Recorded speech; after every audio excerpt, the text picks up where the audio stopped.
Meeting's being recorded and will be posted to the town's YouTube channel. Okay. Let's see. Hang on 1 second while I get organized here.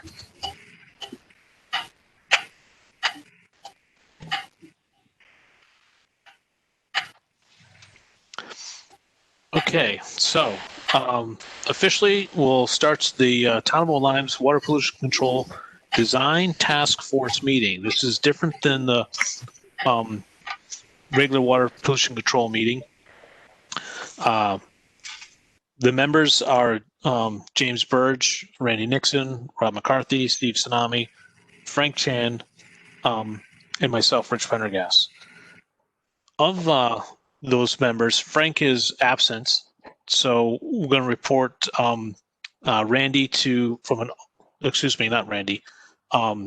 James to an alternate, from an alternate position to a full voting position. That leaves Rob as an alternate, which I encourage Rob to comment, question. It's just that means that Rob would not be a voting member. So the first thing we'll do is approval of the minutes from October 15th. Can I have a motion from one of the Design Task Force members to approve the motion from October 15th? So I'm seeing Steve has made a motion. Could I have a second? I'll second. James is a second. Any comments, concerns, questions about the minutes from October 15th? I thought they looked fine. Thank you. Thank you. I say thank you, but Jennifer wrote them. So any other comments, concerns? Okay.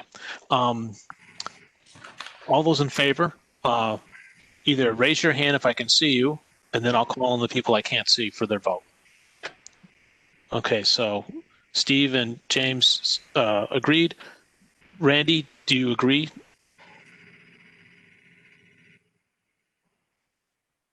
You're on mute, Randy. If you're speaking, we can't hear you. That's an aye. Okay, thank you. Sorry. Rob, do you? Actually, Rob, you're an alternate member, so all in favor. The motion carries. Approve the minutes. When I get down to item 3, before I get into these different things, I'd like to say something that's going to happen in the new business tonight. Or what I'm going to suggest is, I've had discussions outside of this and discussions with Steve Tsunami and asked him to take over, or he's agreed to take over. I'm not sure how, but to be the chairman of this committee. And I fully support that. From my point of view, selfishly point of view, I have to delegate. I'm still doing quite a lot of things. And this is, as you get into these conversations tonight, you'll probably see that this leads into Steve's expertise and Randy's expertise and Rob's expertise, possibly James' expertise, not so much mine. So that's coming in the future. So now we'll get into some of the agenda items, and I put these agenda items in here, and I think if something comes up, we try to put it in these agenda items. I'm just going to run through them real quick, so if people can get in their mind if they have a question where they can put it. The comments from the 60% design review. I have a list of questions that I think came from Steve and Randy, and then Wood and Curran responded back to those. That's something that I think we'll spend some time on. The status of the well research. I've got some new information about that, and we can have a discussion. The status about the gravity connections between Old Colony and the town to facilitate our plan. I have some new information on that. Then there's a method of unmetering properties. That's related. I have some information on that. The schedule to install the sewers plan. I have O'Neill's schedule, and we can have a discussion about that. Usage of same manufacturer for metering manholes and covers. I think that was from last meeting. And status of Fuss and O'Neill's amendment of coordinated items that has been updated, but then there's a question what we'll do. Then we have some correspondence, and then we have some new business that we can add some new things to this meeting. So that's the flow of this. I'm going to go into the first one now. The WPCA comments, and what I could do is I can try and share my screen of those comments, and then we can probably go through. So I think I'm going to share that screen, and then I'll switch over to the Word document. Nope, that's not it. Nope, that's not it.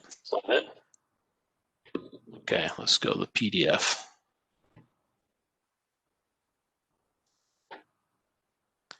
Okay. So what you should see is a memo from Wood and Curran. Does everyone see that? Yes. Okay. Yes. So I don't know if Steve or Randy want to go through this, and I think the way the structure works, at least the way I like to work, is to be efficient. So questions were developed, sent to Wood and Curran. Wood and Curran responded with the answers, and we can go through these individually. And what we want to find out is, are the answers satisfactory or not? And is there a decision or discussion to make to give direction to Wood and Curran? Instead of, developing questions, right? I mean, if a question comes off of this, then okay, no problem.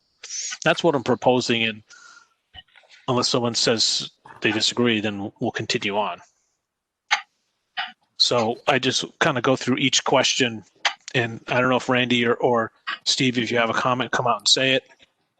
Question 1, I'll just begin section 333111, public sanitary, Wood and Curran specified standard dimensions. And then you see the response. Are there any questions, or, is this an acceptable answer? Is there more questions related to this particular one? This is Randy, but I'm happy with that. That was my question, and I just wondered in some of the Soundview area if there's any chance we were going to be less than 4 feet, and it sounds like that's been determined to be a no. So I appreciate the response. So no less than 4 feet. Of cover. And no deeper than 16 feet. Right. I'll invite Jason or Aaron if this is a little out of order, but it looks like we're going to get cooperation with the Old Colony Beach to not have the miscellaneous area be to require the pipes to go deeper. Are there any concerns about having to go deeper than 16 feet? If Old Colony is going to allow the properties in the northeast corner to connect, that was one area that could potentially drive us deeper. The only other one is in the northwest, which I believe that would potentially connect to Miami Beach. So again, so then that would leave the options for those in the northwest to either connect to Miami or go with a low pressure system or go deeper. Okay, good.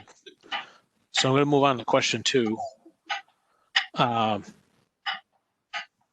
So corrosivity test, will there be direct buried metal components? That's a paraphrase of the question. You can see it in front of you. You can see the answer. Specified as PVC plastic pipe and revised to requires 316 stainless steel. Is this question and answer acceptable? Is there anything else? Yes. I'll just pose that to anyone. So I asked that question. My concern is just that uncoated ductile iron or 304 stainless in chloride concentrated soils corrode pretty readily, as does galvanized steel. So it sounds like we've revised to 316, which will do better, and we're going to go to epoxy coated metal. I presume some of that stuff, guys, would be fusion bonded epoxy coated if it's off the shelf. And so, yeah, no, I'm good with that. Okay. the last line in here is, as an option for WPCA approval, all PVC precast concrete encased chimneys may be specified, but are more costly. I'm not really sure what that is. So, I mean, that lateral I get, chimneys I understand. I don't know how it applies here. Is there a decision that we, WPCA, have to make, or is it default? I have a Or question. something else? Yeah. So I'm familiar with basically a chimney is like a lateral, a PVC lateral that's encased in concrete that you buy pre to a certain height, and your lateral comes in. It's generally used for when the depth of the pipe doesn't necessarily have to be that deep for a lateral, and it gives extra support on the lateral. I just put in like 70 of them on a project, but I don't really see as a contractor, I don't see the value of putting them in. They're relatively expensive. They're about, if I can remember, about $70 a linear foot. So if you're going to raise your basically it's a drop, but if you're going to raise each house 4 or 5 feet, you're adding, $350, $400. I guess it's not that much relative to the whole project, but I'd like Jason's opinion on the benefits of using a concrete encased chimney versus just doing it with PVC. Sure. Well, first off, chimneys we'll only use them where the mainline sewer, where the lateral connects into the mainline sewer is deeper than the lateral. Just when you're coming out of the house at maybe 3 or 4 feet below grade. If the mainline sewer is only 5 feet below grade, we wouldn't use a chimney in that instance. It would just Y into the mainline sewer. Where we do use the chimneys is where you have, say, a 12-foot deep sewer. You're coming out of the house at 3 foot deep, and so we've got to account for that drop. Yes, there is some cost associated with the chimney, but then there's some savings going across to the, keeping the lateral shallower, connecting to the house. So our typical, as we say in our response, our typical chimney detail uses a ductile iron pipe for some additional strength, where it's bearing down on the mainline sewer. But if corrosion is a concern, then another option we've used is the concrete encased PVC, just to give it a little bit more, stiffness in that vertical configuration. So do you recommend, does Woodham and Kern recommend using the concrete encased chimneys? We have right. We have used them in the past. They're a little bit more expensive, but it does reduce the corrosion concerns as well. What are we talking about in terms of difference in cost, Jason? Roughly. Yeah, that's an excellent question. That's something we can do some additional research. Aaron, I don't know if you have any cost data, but yeah, that's something we can look into as we update our cost proposal as we finalize the design. I just know from projects I've worked on that have been around for 25 plus years that DI ductile iron has not done great in these coastal chloride rich soils. So. Yep. Well, my experience is we should probably figure on probably average $125 a foot by the time it's all installed. So if you're raising something 7 feet, it would probably be around $1,000 more. I think that the cost of the item itself is $70 a foot, but then there's still a charge for a lateral. So this is just a little above and beyond. It's not, Right. it's not, it may be $125 for the chimney, but you may spend $80 for a lateral either way. So, I mean, it's the cost, it's not a cost. It probably will not be a cost consideration on a project this size. It's more of a, if it's needed. And apparently, if you're dropping that far, I mean, I haven't seen a contract that doesn't require them when you drop quite a bit. I just never understood why you couldn't just do it with pipe and not concrete encased, but maybe the ones I've done have all been concrete encased because they're concerned about corrosion issues with the ductile iron. Yeah, I'm thinking that the cost may not be that much of a difference.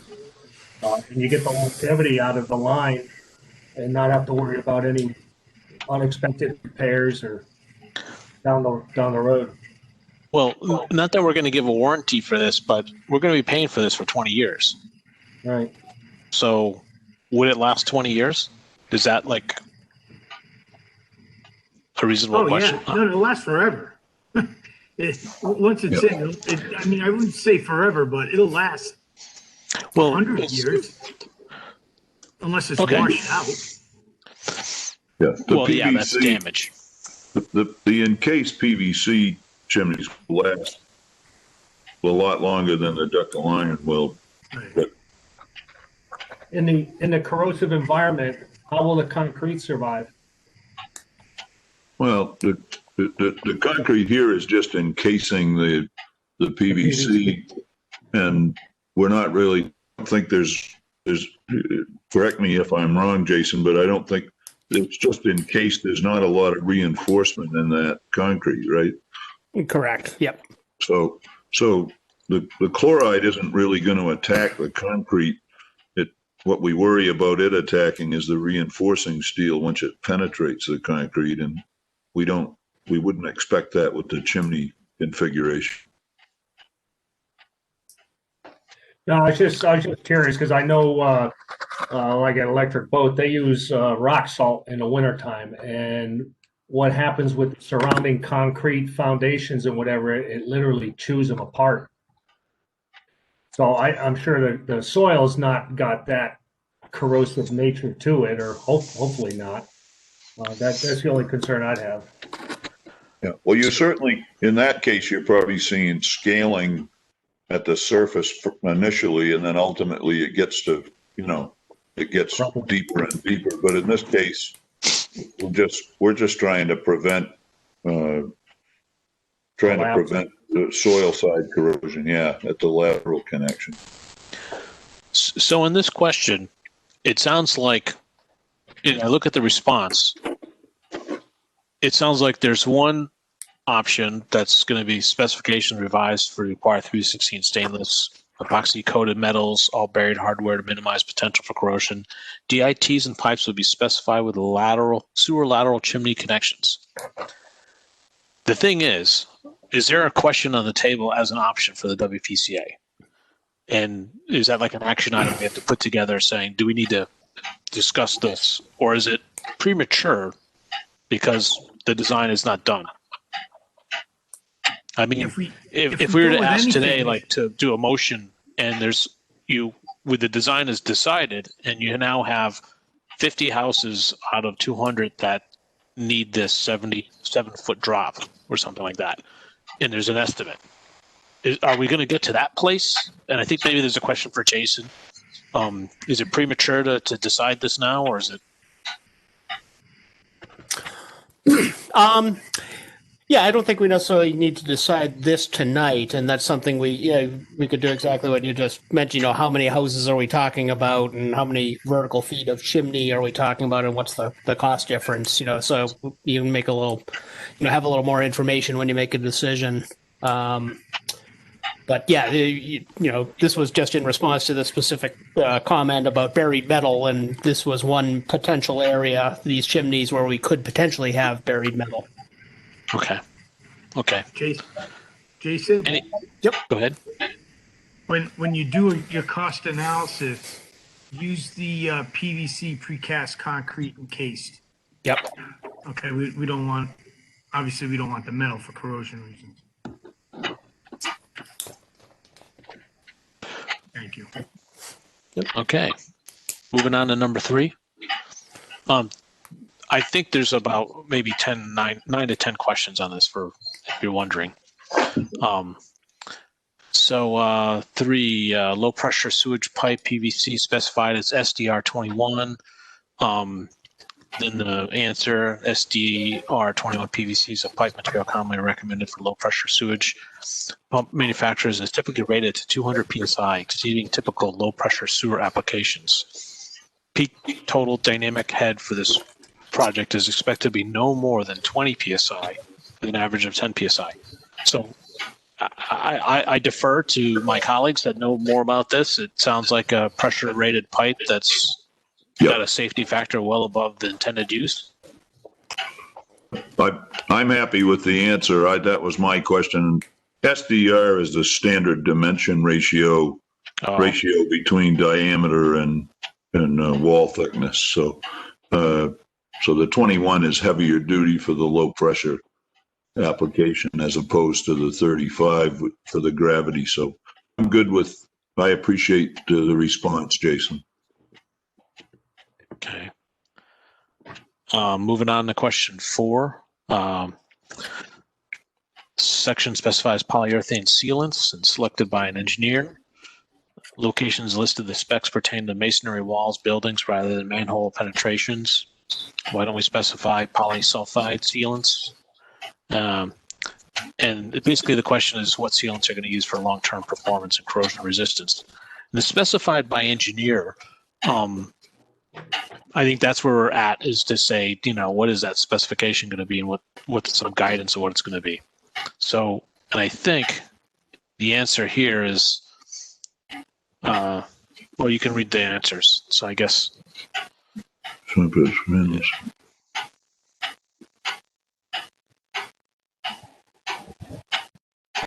So manhole sealants, we use sanitary utility manhole covers, typically use butyl rubber sealants. Okay. So, yep, I'm good with that.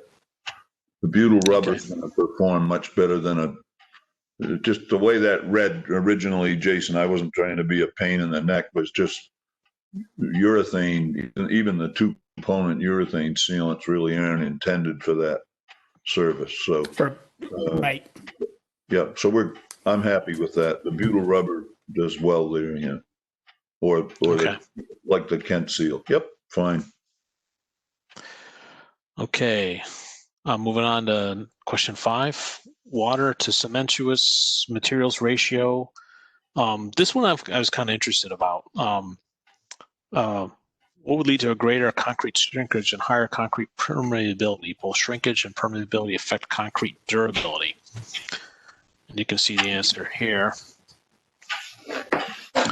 Higher ratios are not typically used and not recommended here. To simplify the design documents, the Division 3 specifications have been removed. Poured concrete is only required for pipe encasements at utility crossings and sanitary sewer cleanouts.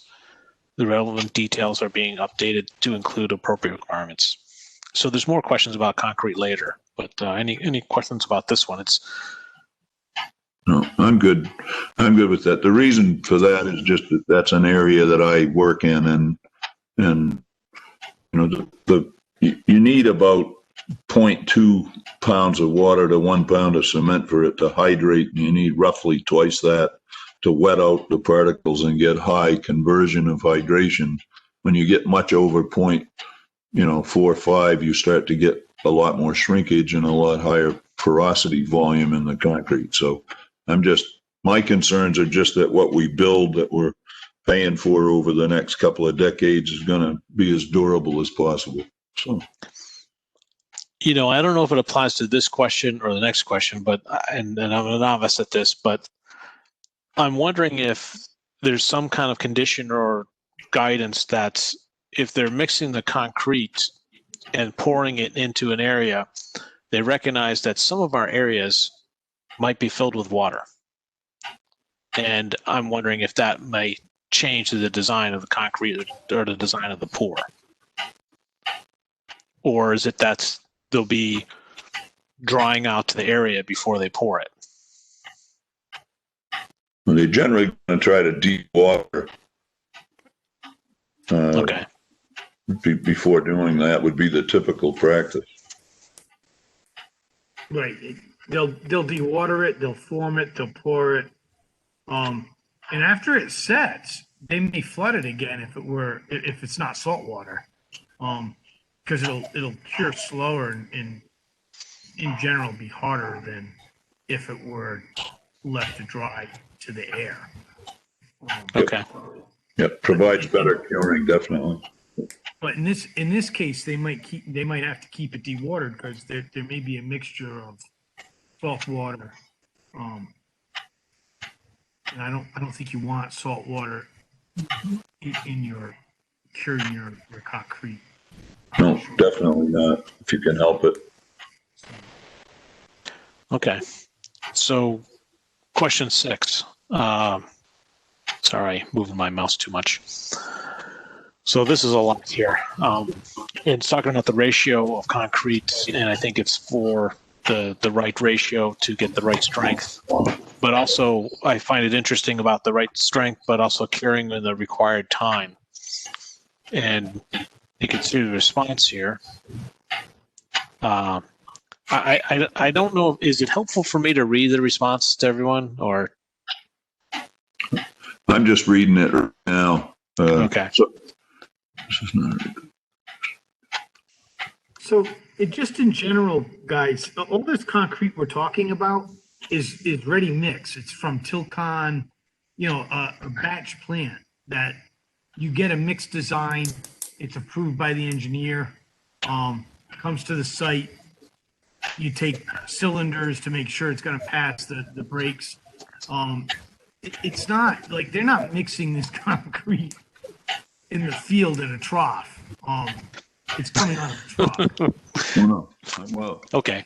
Thank you for clarifying that, Steve. Yeah, no, I'm well aware of that too, Steve. But my questions were just were driven at that the water to cement cementitious materials ratio didn't reflect fly ash and 50% fly ash and blast furnace slag is a lot. So I think he's answered the question well here. So the numbers, those percentages are going to be lower in a mixed design that you would approve, I think is what you're saying, right, Jason? Exactly. Yeah, they have some leeway in terms of how exactly they mix it up, but right. Yeah, I agree.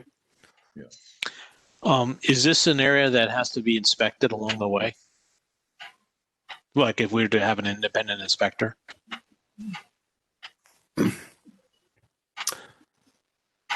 Yeah, well, typically cast in place concrete that's delivered to the site, you would take a cylinder, you'd have an independent tester take a cylinder and do the compression test at 28 days to confirm that you got the strength you're looking for. And also, measure the, air entrainment and some of the other characteristics of the concrete. Yeah, you'd measure slump Yep. and air content if it's going to be exposed to freeze thaw and so on. I think that the answer to your question, Rich, is yes. That would be one of the quality areas where you'd want inspection. Okay. Moving on to question 7. Flexible couplings for pressure pipe, cast iron dresser types couplings are specified for direct burial. How are these couplings to be protected in soil side corrosion? Coated with what tape wraps? Also, these couplings are specified to use galvanized steel bolts and nuts. Galvanized steel will corrode quickly in high chloride, low resistivity soils. And there's a little bit more to that. And you can see the answer. So, revised to require fusion bonding epoxy finish on coupling sleeves and followers and 316 stainless steel nuts and bolts. So, any questions there? No, I'm not trying to drive the cost up here unnecessarily on anything, but galvanized steel in those soils is not going to perform well. And so I think this gives us better durability long term while we have a chance to make input to the design. This is what this is for. So, we want to have the lowest price possible, but we also want it to be reliable. We don't want it to have to, have some major repair, way too soon. The last line on this response, the project is located upgradient of the shore and is not expected to come in contact with salt water. I don't know if that's an accurate statement. It's not going to be direct contact with salt water, but anyone knows that lives in that area, at least the salt air comes in. So I guess the salt air comes in, it rains. I don't know. I don't know what's in the ground as far as how much salt content.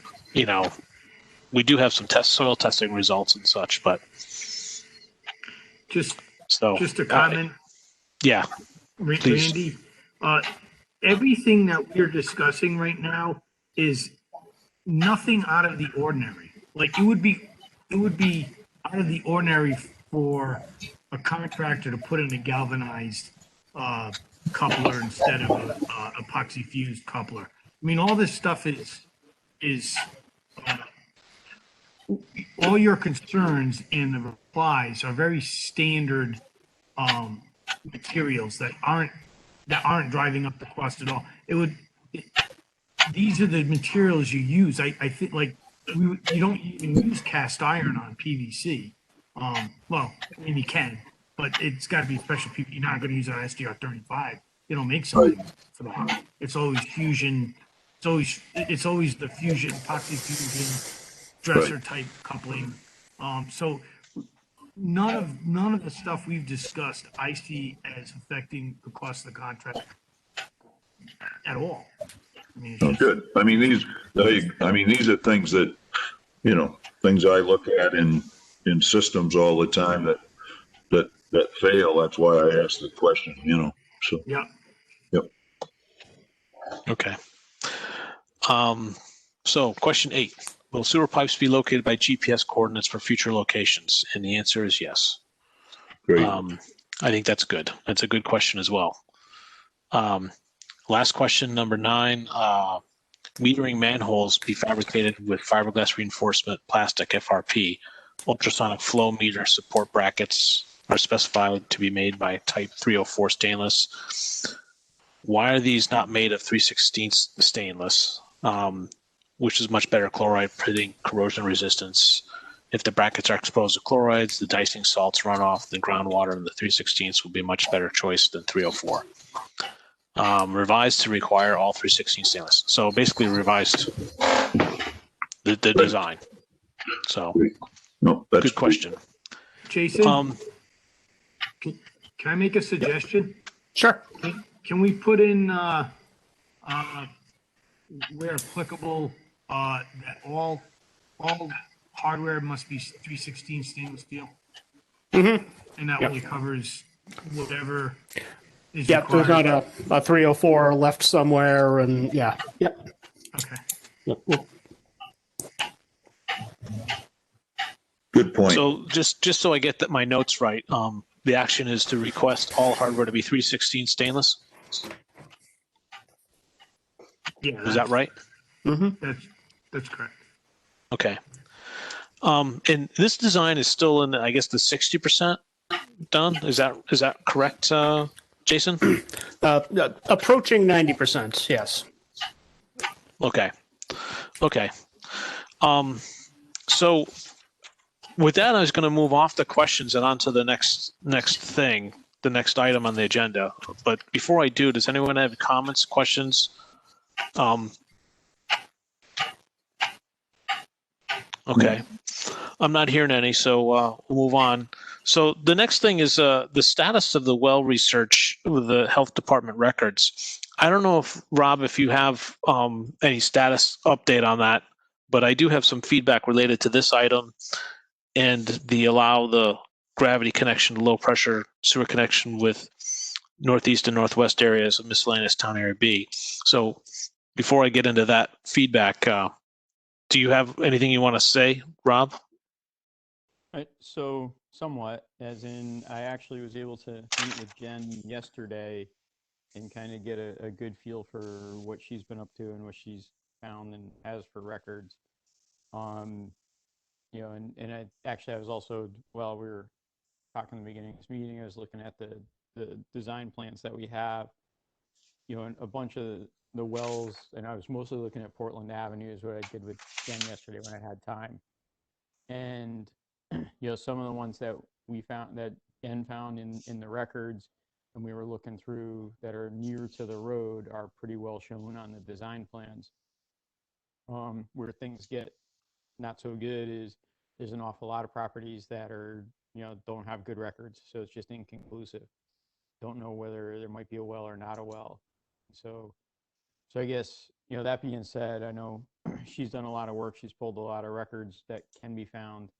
But I guess the question would be as to where we're going and what we need. And I got the impression that there's maybe something needs to be done fairly quickly to get some answers. You are correct, sir. I'm trying to find it now. Hang on. So, what I have here and what I wanted to give the feedback on is Portland Avenue is absolutely very pressing to have the well response. And I got this feedback from the private beach associations who, I must have missed this or they didn't tell me. I think maybe it's a little bit of both. That because the force main is going to Portland, obviously, for their design to get approved to start the pump house and the force main in their own respective beach areas, the well situation has to be resolved. And they've been working, Old Shores has been working with the state's Department of Health, and really what they want to do is encourage residents to switch from their private well to Connecticut water. Because there's a rule, and I know some of you know this, but some of you don't. There's a rule that the forced main can't be 25, forced main or laterals can't be 25 feet from that line, depending on the water volume that comes out of that well, to up to 75 feet away. And I know it's 25 and 75 feet, and this letter kind of explains it. So the Department of Health has put together a letter, and they basically went to kind of encourage people to switch to Connecticut water. They stopped short of forcing residents from switching.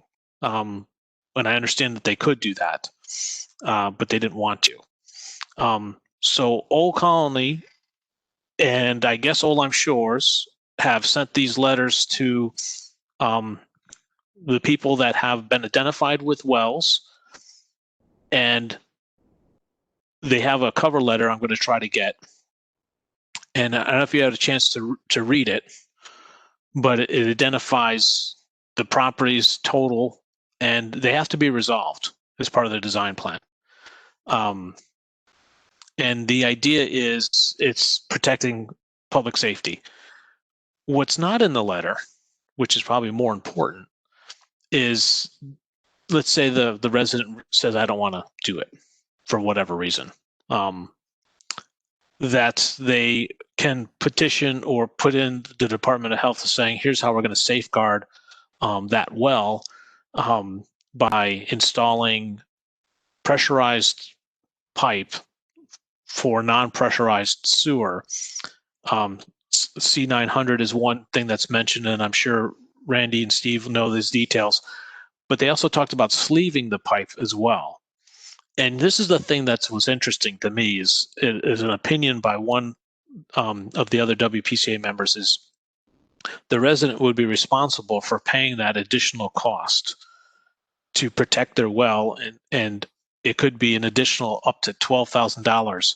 Now, he was probably being the extreme case because he also said that's because of the lot sizes that someone that wanted to protect their well might have to sleeve their property as well as the neighboring properties to make within that distance. depending on where the well is, especially if that well is in the front yard. So priority one is Portland Avenue to try to understand the well stuff, and I'll work with Rob on the side to provide the information that I have. But I just wanted to give that update and ask if anyone has any questions.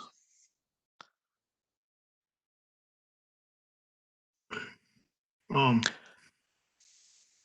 not an attorney, but I doubt if you'd be able to get any homeowner to pay for a sleeved pipe going past their property, because the state regulations require the installer of the sewer line to sleeve it if it's going past, if it's within 25 feet of of potable water.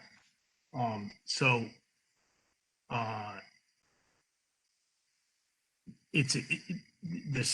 the well's existing. We're putting something in. The owner, I would find it highly unlikely that there's any recoup of cost from the person. They don't have to abandon their well. We're putting something through that could ostensibly affect their well, and that's why the sleeving. I've never heard of using higher pressure pipe in lieu of a sleeve. Well, I think it wasn't in lieu of sleeve. It was high pressure pipe and then additional pipe sleeving that pipe. Oh, well, that could be, but you don't need a special thickness pipe if you sleeve it. It's just a sleeve, and it does add cost. It's a pain in the butt, but I mean, it's not. So you put your first pipe in, you put your second pipe in, and connect it, and they're usually, obviously the joints don't line up because you can't do it that way. So it's 5 feet off or whatever, and then you just sleeve it. It's not. It's an added step, but it's not what, it's not the cost of the pipe itself. It's not the cost of putting in a second pipe. It's probably $20 a foot, depending, plus material. It's not a huge cost. But how much of I don't know how much we have of it. It's crazy to double sleeve everything if you have to. But if you have to sleeve it, we're putting the construction in, so we have to abide by the state regulations, I guess, is all I'm saying. Okay. So if they don't want to abandon a pipe or a well. Well, I didn't get this feedback from a lawyer. I got this from a WPCA member that was relaying the importance that we have to figure this out. And it's like wherever possible, the use of existing private wells should be discontinued. Property should be connected to public water. Right.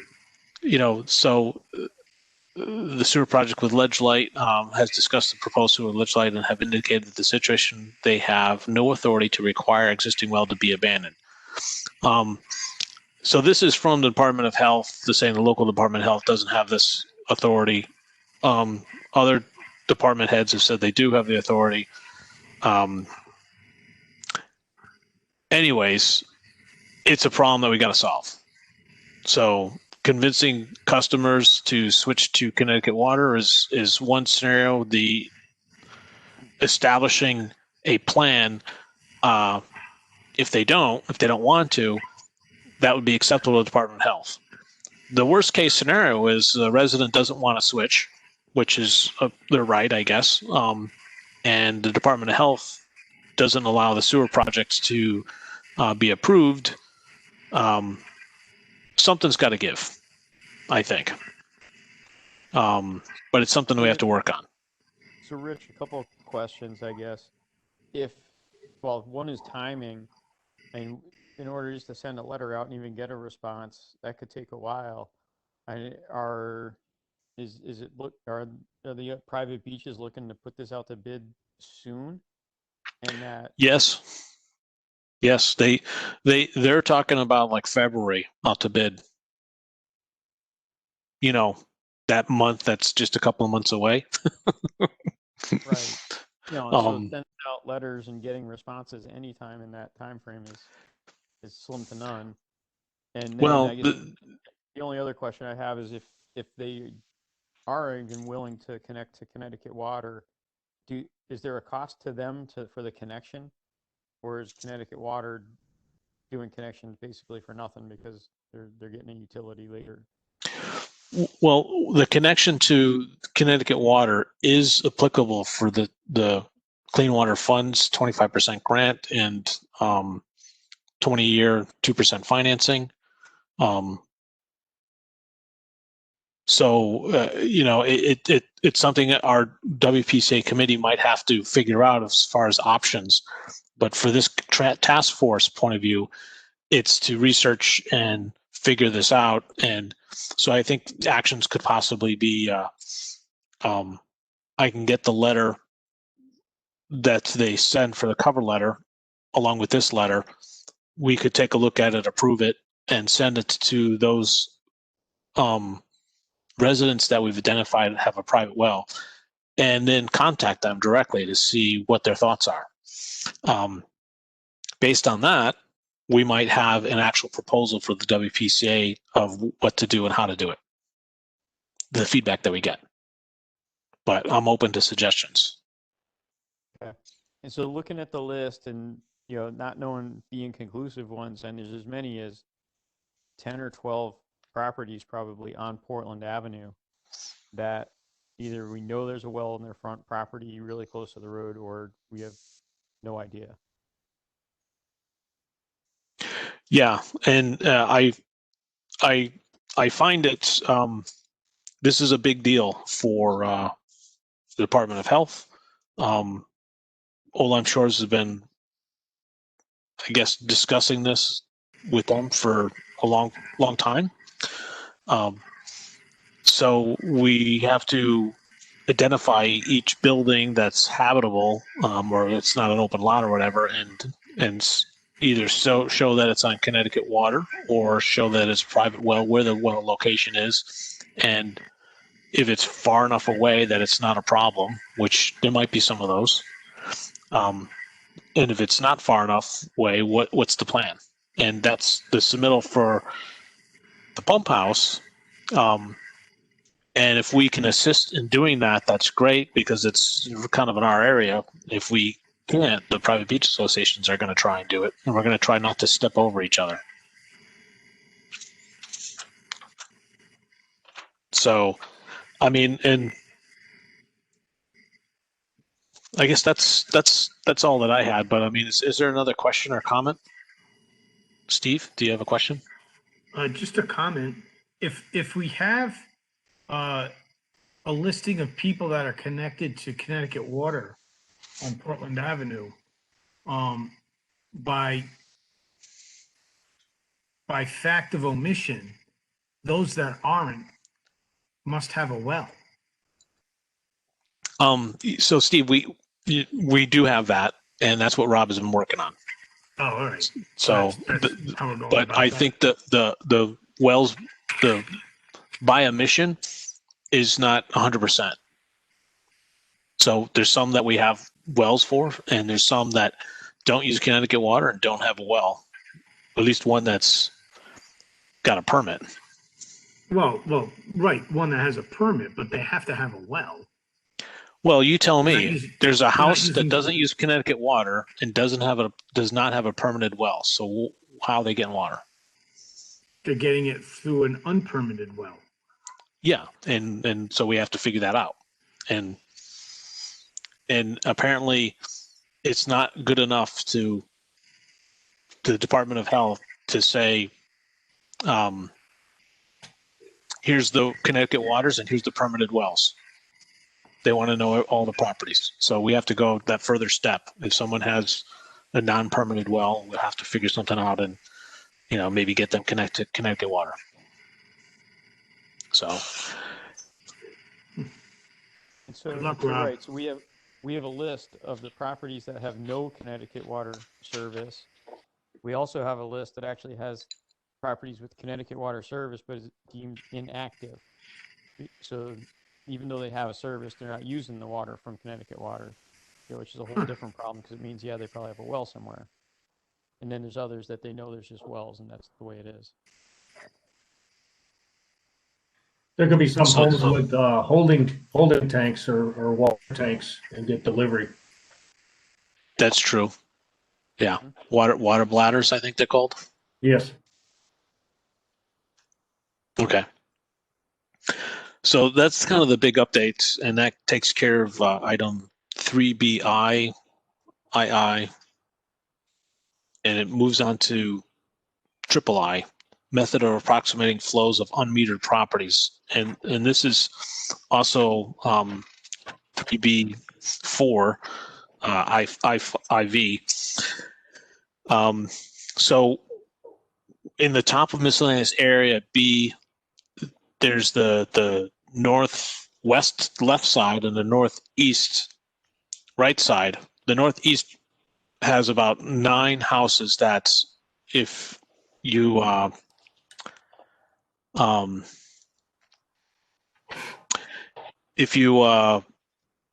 have those houses gravity line go down and then take a a westerly fashion to the center of Sound View, it requires the design to be much deeper pipes and more difficult. If you have those pipes come down, gravity feed toward the shoreline right into Old Colony, it's a much easier and logical gravity feed and reliable system. So I talked to Doug Whalen and Frank Noe. Doug Whalen's the president of Old Colony, and Frank Noe's the WPCA representative. If they would allow those sewer pipes to connect to Old Colony.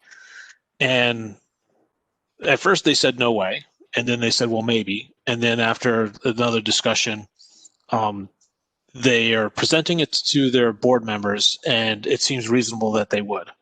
And the way they're going to do it is we can't use some kind of flow meters, which is their big thing, is how much are they going to charge, or measuring how much they're going to charge. They can't use flow meters because inconsistent flow, the meters will be erratic and not measure it correctly. And that's a real possibility. So what I propose to them is to do an estimated calculated amount of the average flow we expect out of those houses based on the house size and so forth as a starting point. And they said that's fine to do the starting point, but they're going to measure it by Connecticut water consumption.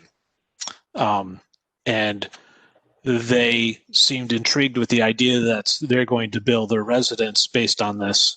And it's a flow, and it's also a min-max or min amount.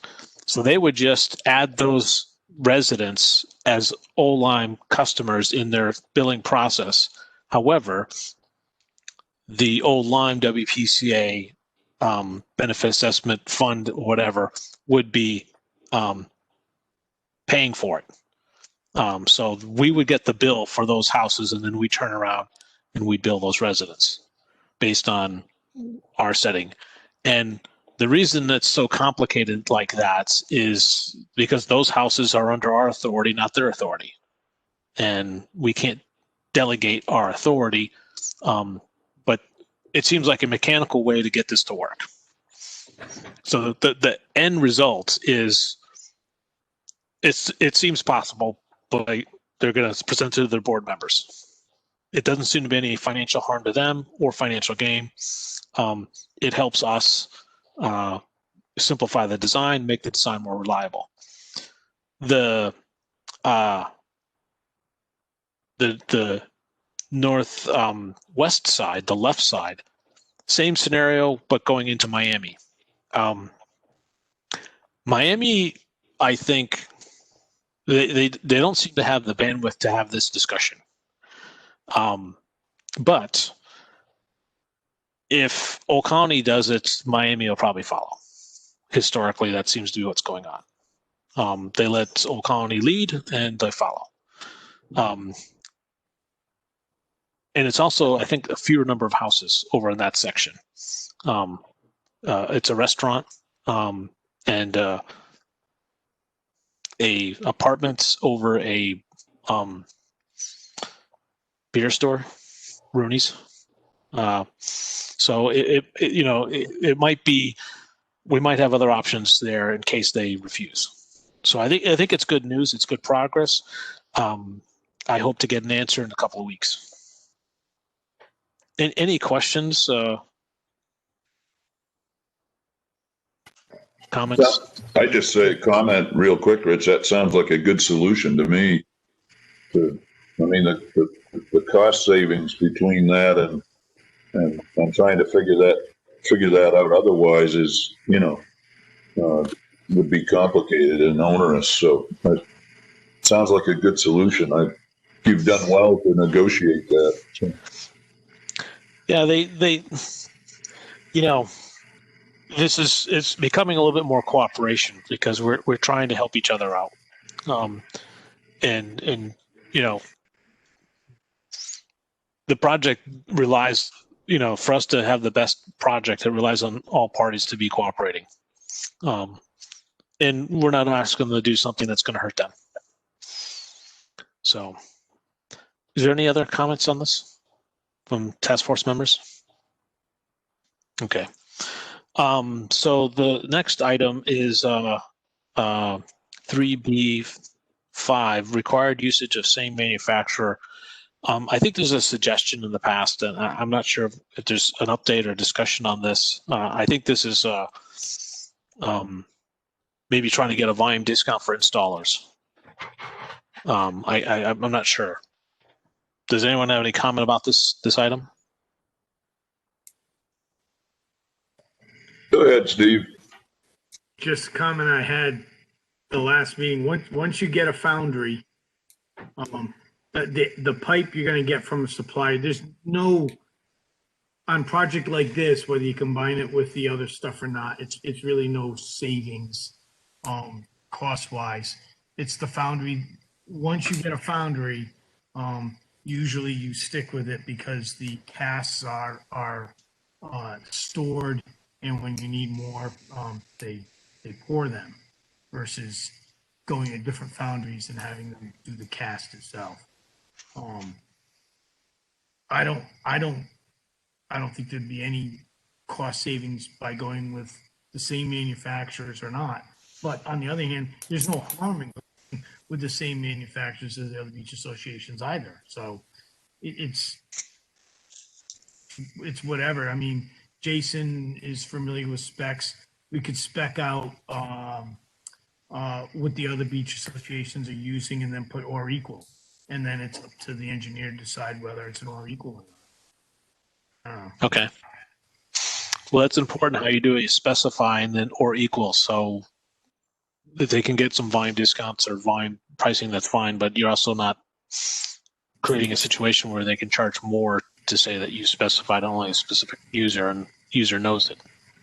Well, or the vendor knows it. Just so you know, we wouldn't see any savings in the volume discount. The WPCA won't say so. No, they bid the job they'll bid the job at $5 million, and then they'll go in and beat up all their suppliers and might make another 200,000 by getting the volume discount, but it's not passed on to the WPCA. Okay. All right. Jason?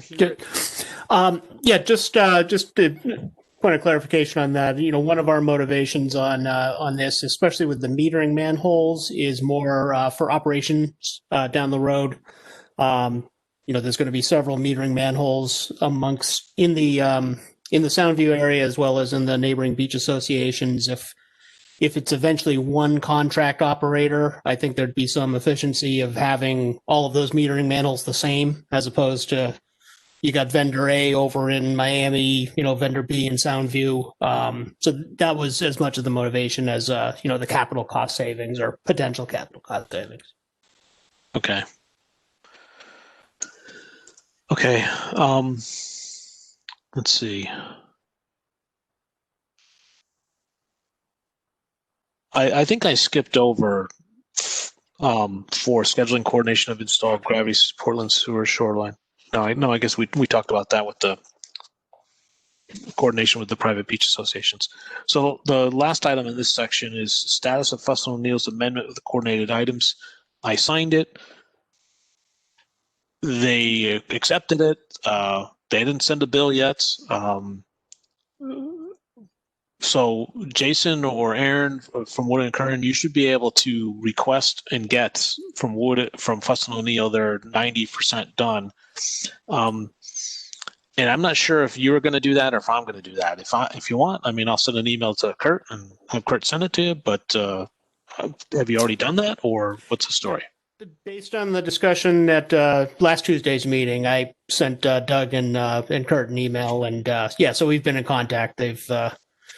So we're sharing information based on the agreement. Okay.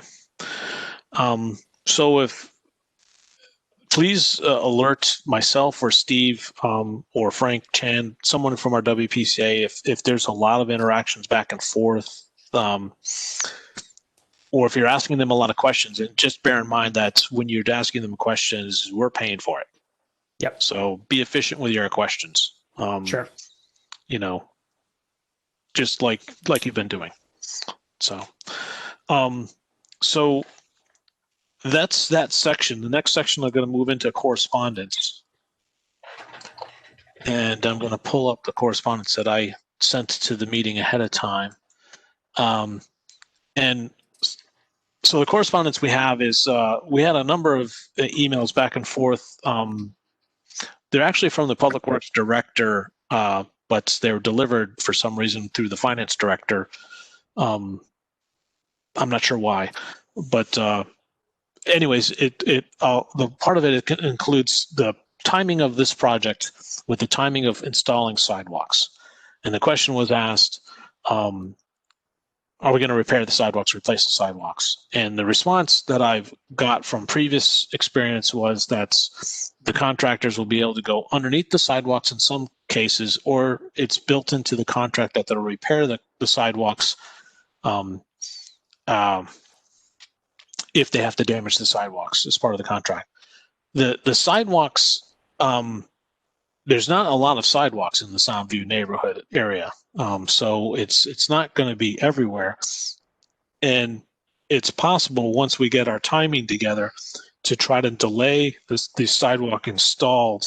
And I don't have permission or approval or authority to do that, but it's what I suggested.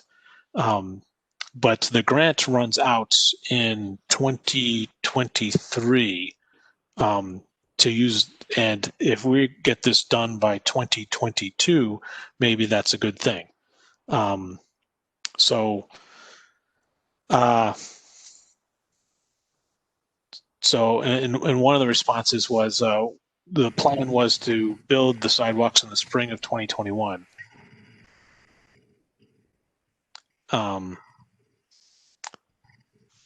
So is there any questions about that correspondence?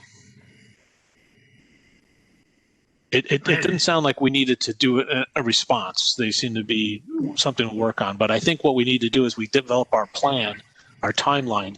We have to share that with the Public Works Director and the Sidewalk Committee to see if there's any advantages of coordinating the efforts. So, Rich, when do you expect this to be bid? I was hoping the spring of 21.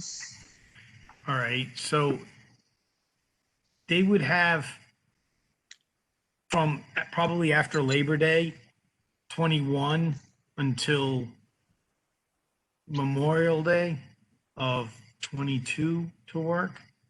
Yeah. And then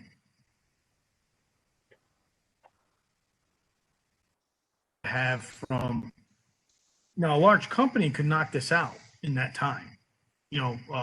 Baltazar, Ludlow Construction, they could probably knock it out. If you gave them that much time and just said you have to finish it in this period of time, you would get larger contractors that would be able to do it, but you may also pay, or we would pay more for that to get done. If you broke it up into, let's say, stop the summer, they'd still be able to have 3 months until the 2023, and they could probably go, to March or April,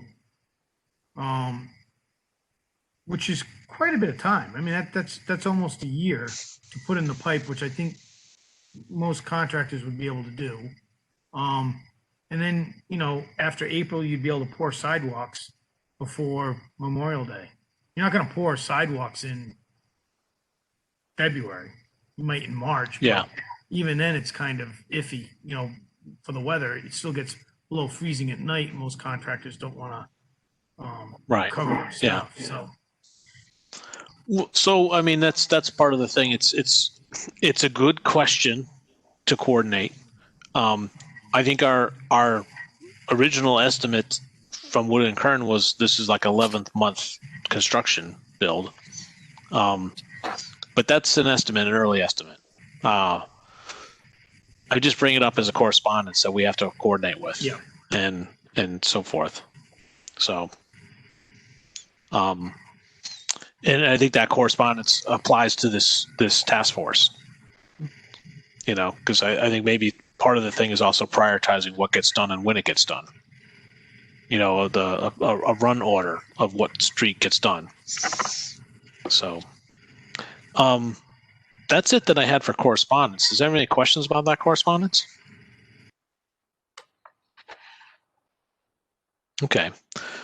So now we're going to get into some new business. And if you weren't you missed the beginning of this. The new business, I've had some discussions with Steve Tsunami, and he's agreed to or asked for, or I'm not sure is how to phrase it, but to become the chairman of this. And that means he basically would chair this committee and mediate it. And I would step down and just be a regular member. And what I like about this is that it helps me delegate this to someone who has some experience in this field of going over the design. And it also helps free me up a little bit so I can work on some of the other things, because I am still working on a lot of different things with this project. And I'm very glad that someone else would be willing to step in and do the role. And I know you're all volunteers, so I know it could be a lot of an ask. But so that's a discussion we had.